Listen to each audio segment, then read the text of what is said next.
Hello and welcome everybody to this week's Market Share, the short weekly segment brought to you by MKR, where we bring you all the noteworthy news and updates surrounding digital media and the world today. I'm your host Genevieve, and we've got some interesting stories for you today, so let's get started. First up, let's talk about Instagram and the steps the platform is taking to become more accessible to more people across the world. Instagram understands that nearly 2.2 billion people live with vision impairments, and over 430 million people live with hearing loss, leading them to develop support for several accessibility features built into iOS and Android, as well as their own in-app accessibility features. Instagram is really encouraging creators to take advantage of the features offered to create a more positive experience for their audience. This improvement process has been going on for years, from dark mode to screen reader improvements to custom alternative text options for people with vision impairments. There are tons of features you can use to your advantage to make your page more accessible to everyone. As we've talked about on Market Share before, captions have become something that many people can't live without, as you can see by the 1/3 of video plays on Instagram that are with the sound off. And it's become an engagement retention tactic for users as well. Three main ways Instagram has supported the use of captions include auto-generated captions for Instagram video, now the default for creators, and is constantly expanding with new languages available. And then caption stickers on both stories and reels that automatically convert audio to text that you can then go back and edit to make sure it's understanding you correctly.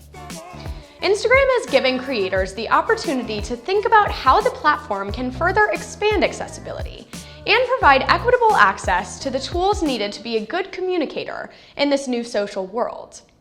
If you're a creator and you think you have an idea about what can make an impact, don't be shy. Share it with Instagram, and it could be the next great feature. Next, let's talk about the media network craze and how large it could potentially grow with interest from several companies and the disappearance of the cookie in 2023. Marriott has launched the hospitality industry's first media network, and marketers should not be surprised if other sectors such as airlines or financial services follow suit in the months ahead. Companies will always be looking for first-party data, but certain companies have realized that their vast realms of personally identifiable information coming from apps and websites could likely be extremely profitable. The real question is, would this lessen how complex the ad realm is, or is it just going to add another layer to the landscape companies already have a hard time navigating? Several companies, all the way from Walmart and Target to more niche local players, are looking to combine aspects of ad sales, technology, and commerce to enhance their competitive advantage when it comes to first-party data.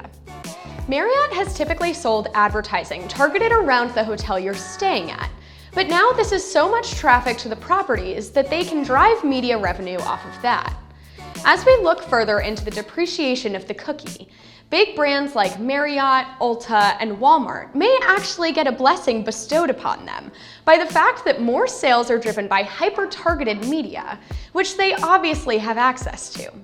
So in the race to get enough first-party data before the cookie gets sunsetted, what company do you think will see a media network from next? Third up, let's talk about streaming and why reboots, spin-offs, and prequels have become prime territory for marketers. For example, Peacock's new series, Bel-Air, had plenty of promotion from NBC Universal, but it also got boosts from brands like State Farm, Unilever, and Lexus. State Farm is one of the presenting partners of the series, so ads for the insurance brand featured Jabari Banks, who will play Will Smith, and played on several channels to promote the show. Then when you look at Lexus, it was one of the key custom product integrations on the show. Companies are redefining how to effectively create touchpoints with consumers watching connected TV, especially when it is a huge opportunity to connect with a new generation of consumers, turning into a reboot or a spin-off from the start. From Disney Plus's The Proud Family, Louder and Prouder, to Hulu's How I Met Your Father, to HBO Max's new Gossip Girl series, streaming services are driving large audiences that advertisers can tap into as well. But it gets a bit more complicated. On traditional TV, you can choose specific day parts that ensure ads are running during specific shows, but streaming platforms sell advertisers audience segments, meaning that the ads could be running at any time. But new reboots can help drive attention to streamers. So for example, if a company specifically thinks that Hulu's How I Met Your Father is going to lead to an influx of viewers, they can put money down on that platform. But obviously, some brands do want to make sure that their ad shows up directly next to the show, which is when they can present shows with limited commercials or throw in some in-show integrations. We'll have to wait and see how well these reboots really perform out in the wild. But it looks like that's the wave some company advertisers are continuing to ride. Last up, let's talk about the wild year that Peloton has had and the luster it's struggling to regain.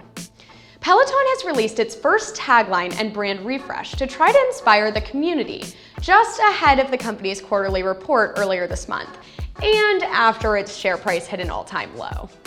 The campaign is called Motivation That Moves You and features several different spots that showcase Peloton instructors in various cinematic situations, like convincing a boardroom of skeptical business executives, giving a locker room pep talk, and inspiring a group of medieval villagers. Peloton is trying to find any way to stay relevant, and with its head above water. The brand stock has fallen 56% year to date, and the company is looking to sell a minority stake to investors like private equity firms. As you probably know, a new CEO was brought on earlier this year to help mitigate issues that came along with treadmill recalls, supply and demand issues, and of course the negative PR associated with the "and just like that" storyline revolving around the Peloton heart attack. We'll see if this ad campaign can help Peloton regain some positive sentiment. But at least in our point of view, this campaign doesn't necessarily move us to do anything. That's all for this week's Market Share. My name's Genevieve, and I'll see you all next week. Third up, let's talk about streaming and... No, I hated the way I said that, sorry. Marriott has typically sold advertising targeted around the hotel you're staying at. But now they're... What? Sorry, that... I don't know. To connect with the new generation of consumers, turning into a reboot. What was that? Reboot? Boot?